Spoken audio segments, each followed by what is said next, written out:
Bismillahirrahmanirrahim. Assalamualaikum warahmatullahi wabarakatuh. Ya, baik teman-teman kelas 9.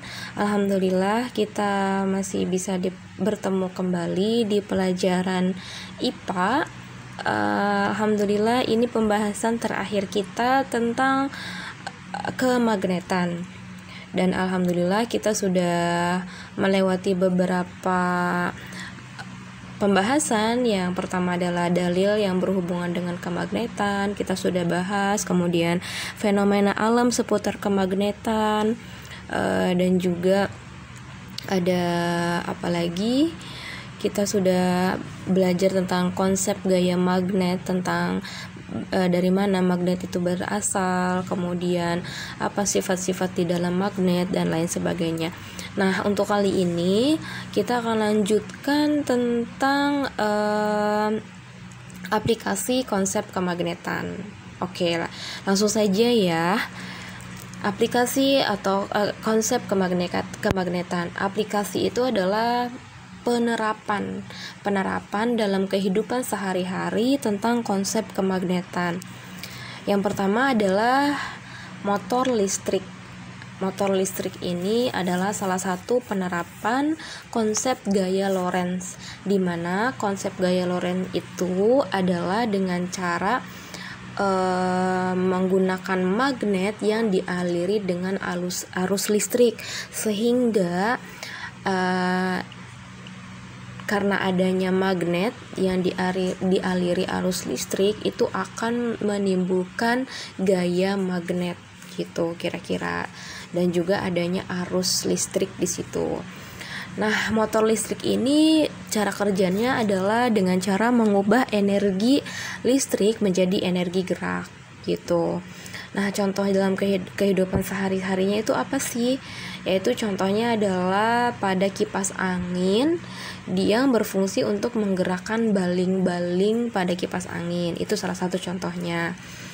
Kemudian komponen penyusun motor listrik itu adalah seperti yang tadi sudah Ibu sebutkan, yaitu adanya magnet dan juga adanya kumparan atau lilitan kawat gitu. Jadi semakin banyak lilitan kawatnya, maka semakin besar energi atau arus listrik yang dialirkan, kayak gitu kira-kira. Nah, jika ada arus listrik yang mengalir pada kumparan atau lilitan kawat itu yang sengaja dililitkan dalam magnet, maka kumparan tersebut akan mengalami gaya Lorentz gitu, sehingga dia akan berputar. Kalau di kipas angin, sehingga baling-balingnya itu dia akan berputar kayak gitu kira-kira. Oke. Kemudian yang kedua, aplikasi kemagnetan yang kedua adalah dalam generator. Nah, kalau generator ini adalah salah satu contoh penerapan konsep induksi elektromagnetik. Alhamdulillah kita udah pernah belajar ya apa itu induksi elektromagnetik. Ibu ingatkan kembali bahwa induksi elektromagnetik itu hampir mirip dengan konsep gaya Lorentz, di mana dia itu menggunakan lilitan atau kumparan yang dialiri arus listrik yang dihubungkan dengan baja atau enggak besi atau enggak magnet kayak gitu. Nah, generator adalah alat yang digunakan untuk mengubah energi gerak menjadi energi listrik gitu. Nah, energi gerak itu contohnya dari mana sih? Energi gerak itu misalnya dari energi angin, dari energi air, dari energi yang ada di alam ya, contohnya kayak gitu. Itu energi gerak. Jadi energi gerak itu dirubah menjadi energi listrik. Nah, generator itu dia ada dua macam ya. Jadi ada generator arus searah dan ada generator arus bolak-balik gitu. Nah, kalau generator arus searah itu disebutnya direct current. Tapi kalau misalkan generator arus bolak-balik itu disebutnya generator alternating current atau generator AC ya, kayak gitu kira-kira. Oke. Oke, selanjutnya adalah aplikasi yang ketiga, yaitu dinamo. Dinamo adalah generator yang relatif kecil seperti yang digunakan pada sepeda untuk membantu dalam menyalakan lampu sepeda. Jadi dinamo ini adalah mirip dengan generator fungsinya ya, dan cara kerjanya juga mirip dengan generator gitu. Jadi dia itu ya ukurannya kecil gitu. Nah, kalau di kehidupan sehari-hari itu digunakan dalam sepeda, yaitu untuk membantu menyalakan lampu sepeda agar dia itu nyalanya itu terang gitu. Nah, gimana sih cara kerjanya? Cara kerja dinamo dalam membantu menyalakan lampu sepeda itu adalah, jadi kan tadi kalau generator itu kan dia mengubah energi gerak menjadi listrik kan. Nah, dinamo juga sama, dia mengubah energi gerak menjadi energi listrik gitu. Jadi dari mana geraknya? Dari kayuhan sepeda kita dengan kaki kita gitu. Jadi itu kan kita bergerak ya.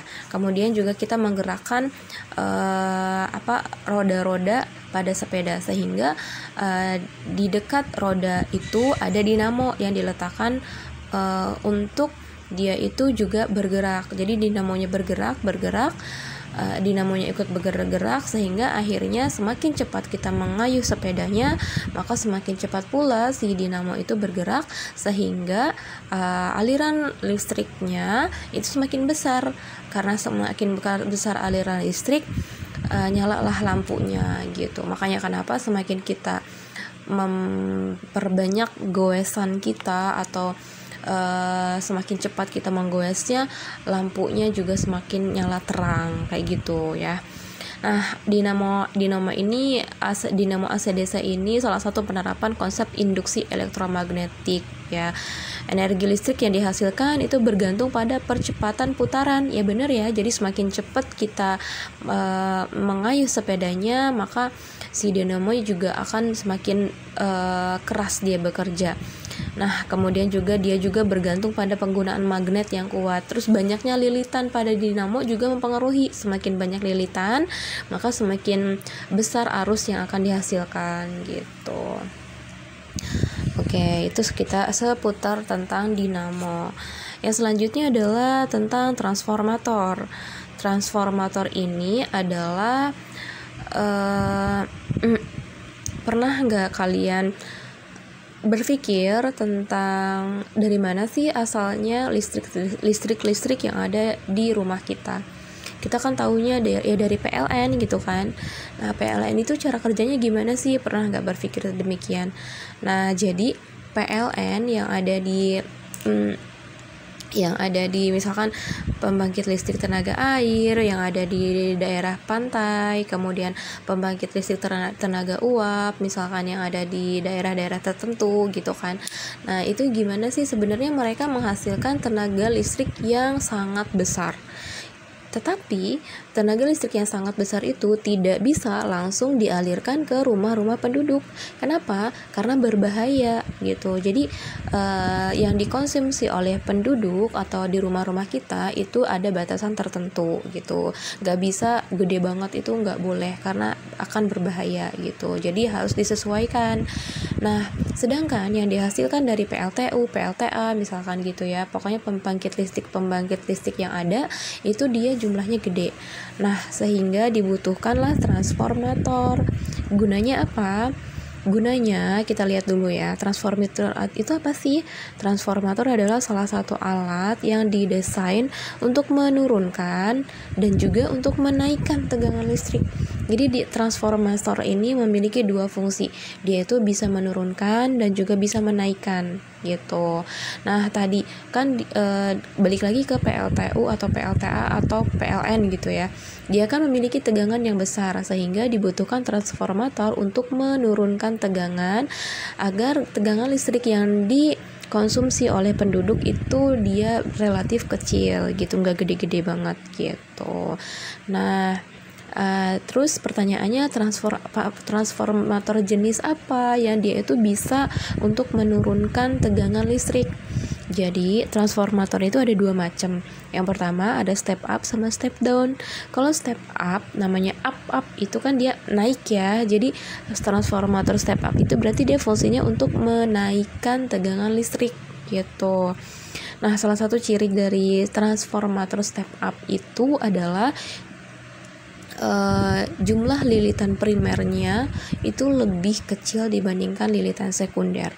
Oh iya, Ibu belum kasih tahu ya. Jadi transformator itu dia didesain itu mirip banget sama induksi elektromagnetik yang pernah kita pelajari gitu. Jadi dia itu dengan cara melilitkan kawat pada inti besi gitu, dimana jumlah lilitan kawatnya itu mempengaruhi apakah dia itu step up, apakah dia itu step down gitu. Dan juga desain transformator ini ada dua macam lilitan. Yang pertama ada lilitan primer, yang kedua ada lilitan sekunder gitu. Jadi ada dua, entah itu di step up ataupun di step down, dua-duanya ada gitu. Jadi ada lilitan primer sama sekunder. Bedanya kalau step up karena dia untuk menaikkan gitu. Bedanya adalah pada step up lilitan sekundernya lebih banyak dibandingkan lilitan primer gitu. Jadi keluarannya atau lilitan sekundernya itu lebih banyak dibandingkan lilitan primer.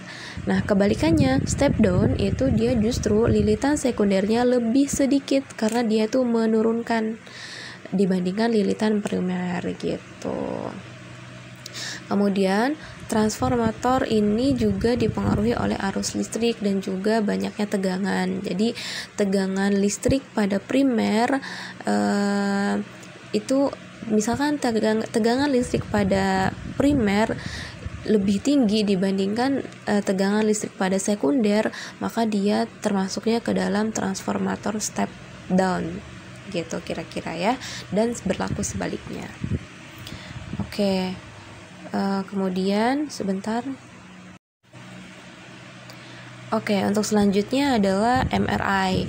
Apa sih MRI itu? MRI adalah Magnetic Resonance Imaging. Nah, dia itu fungsinya untuk apa? Jadi MRI itu adalah, pernah kan kita melihat ada di laboratorium rumah sakit gitu kan. Jadi MRI ini adalah salah satu aplikasi magnet yang di bidang kesehatan gitu. Jadi orang yang akan diperiksa kesehatannya menggunakan MRI itu dimasukkan ke dalam medan magnet yang memiliki kekuatan 5.000 kali lipat lebih kuat daripada medan magnet bumi.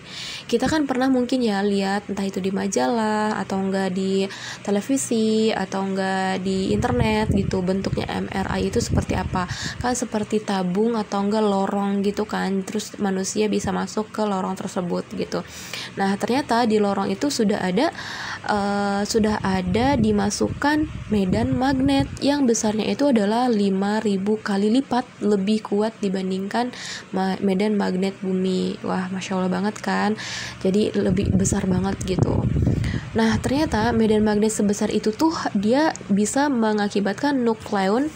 Nukleon itu apa sih? Kita kan di tubuh kita kan memiliki sel ya. Nah, sel terkecil itu namanya nukleus gitu, atau nukleon gitu. Nukleon itu karena ada medan magnet yang sebesar itu, jadi dia itu berputar-putar akibatnya di dalam tubuh kita. Berputar-putar seperti berputarnya arah jarum kompas gitu. Nah, kemudian karena dia berputar-putar kayak gitu, ditembakkanlah gelombang radio. Untuk apa ditembakkan gelombang radio? Untuk agar dia itu si nukleonnya itu dia mengarah sejajar kemana? Sejajar dengan pusat tubuh kita. Pusat tubuh kita itu kan pusar ya gitu. Kemudian nukleon tersebut akan setelah sejajar itu nukleon tersebut akan memancarkan gelombang radio kembali yang akhirnya itu diterima sama komputer yang ada di pemeriksa gitu. Nah, nanti itu bentuknya seperti apa? Bentuk yang ada di komputernya adalah seperti gambar ya, titik-titik sejajar seperti itulah gitu. Yang itu menunjukkan adanya penyakit apakah yang ada dalam tubuh kita gitu. Jadi terdeteksi nih misalkan ada penyakit atau tidak ada penyakitnya gitu. Dan ternyata MRI ini adalah jauh lebih aman dibandingkan dengan ronsen atau sinar X gitu. Selain itu juga MRI ini selain untuk mendeteksi penyakit seperti tumor dan lain-lain gitu, dia juga bisa digunakan untuk merekam pikiran manusia.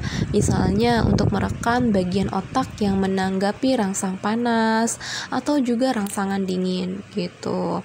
Selain itu, MRI juga dapat digunakan untuk melakukan deteksi dini terhadap gejala epilepsi gitu.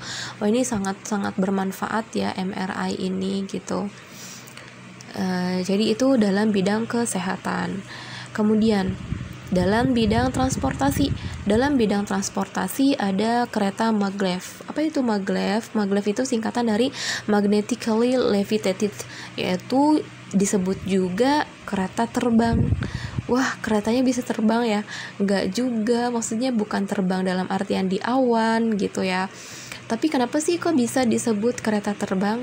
Karena kereta dengan relnya itu dia nggak nyatu gitu, jadi kayak melayang gitu loh. Jadi kayak melayang, makanya dia disebutnya seperti kereta terbang gitu.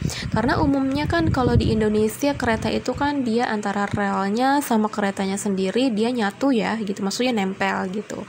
Dan tapi dia tetap bisa bergerak. Tapi kalau misalkan kereta maglev ini, dia itu ada celah antara kereta dengan relnya, yaitu sekitar 10 mm gitu. Dan kelebihannya kereta maglev dibandingkan kereta biasa yang ada di negara kita, yaitu dia lebih cepat. Dia lebih cepat, yaitu melaju 650 km per jam. Terus lagi kelebihan yang selanjutnya adalah kereta maglev ini dia tidak mudah untuk tidak akan tergelincir, bukan tidak mudah ya, tapi tidak akan tergelincir gitu. Karena menerapkan konsep gaya tolak menolak magnet. Kan magnet itu kan ada gaya tolak menolak kan, seperti kalau kutub selatan didekatkan dengan kutub selatan itu dia akan tolak menolak gitu. Nah, dia menerapkan konsep itu di kereta maglev. Dan juga kenapa sih kok dia bisa bergerak? Dia bisa bergerak karena adanya gaya dorong dari motor induksi gitu. Oke. Nah, kereta maglev ini belum ada di semua negara, tetapi ada di beberapa negara maju seperti Amerika, Jepang, dan lain sebagainya. Gitu ya. Oke, selanjutnya adalah PLTN. PLTN itu apa sih? PLTN itu adalah pembangkit listrik tenaga nuklir ya. Jadi pembangkit listrik ini PLTN ini dia cara kerjanya mirip banget dengan PLTU, pembangkit listrik tenaga uap. Kenapa mirip cara kerjanya? Bedanya adalah gini, kalau di PLTU itu dia kan cara kerjanya adalah dia membakar batu bara untuk memanaskan air sehingga dihasilkan uap air. Nah, uap yang dihasilkan itu digunakan untuk menggerakkan turbin sehingga generatornya itu dapat berputar dan menghasilkanlah listrik gitu. Nah, tetapi kalau PLTN dia tidak menggunakan batu bara, tetapi menggunakan atom yang nama atomnya itu adalah uranium 235 gitu. Jadi si atomnya ini nggak dibakar, tapi dia itu bisa dengan dua cara. Yang pertama adalah dipecah dan yang kedua adalah digabung. Jadi kalau dipecah itu dilakukan reaksi pemecahan inti atom uranium 235 yang namanya reaksi fisi. Nah, bisa juga dilakukan penggabungan inti atom uranium 235 yang disebut reaksinya adalah reaksi fusi gitu. Jadi ada reaksi fisi, ada juga reaksi fusi kayak gitu. Nah, uranium 235 ini dia itu sangat kecil ya, namanya juga atom, jadi bentuknya sangat kecil gitu. Tetapi seukuran penghapus pensil aja itu setara dengan 1 ton batu bara. Wah, gede banget kan gitu. Dan panas yang dihasilkan juga dari pemecahan inti atom tersebut itu mencapai 4000 derajat Celcius. Jadi bayangkan, dari benda yang sekecil itu bisa menghasilkan energi yang begitu banyak gitu. Jadi semakin lebih efektif ya. Tetapi semakin efektif atom uranium 235 ini, dia juga memiliki beberapa kekurangan. Salah satunya adalah dia memiliki radiasi yang sangat besar dibandingkan dengan batu bara yang digunakan di PLTU gitu. Jadi semuanya ada positif negatifnya ya gitu. Semakin banyak keuntungannya, semakin banyak juga ternyata kekurangannya gitu kira-kira. Oke, itu saja untuk pertemuan kali ini. Wallahu ta'ala a'lam bishawab. Jazakumullahu khair wa barakallahu fikum. Terima kasih banyak. Semoga nanti ada video-video selanjutnya. Mohon doanya semoga Ibu bisa membuat video yang lebih baik. Terima kasih banyak. Wassalamualaikum warahmatullahi wabarakatuh.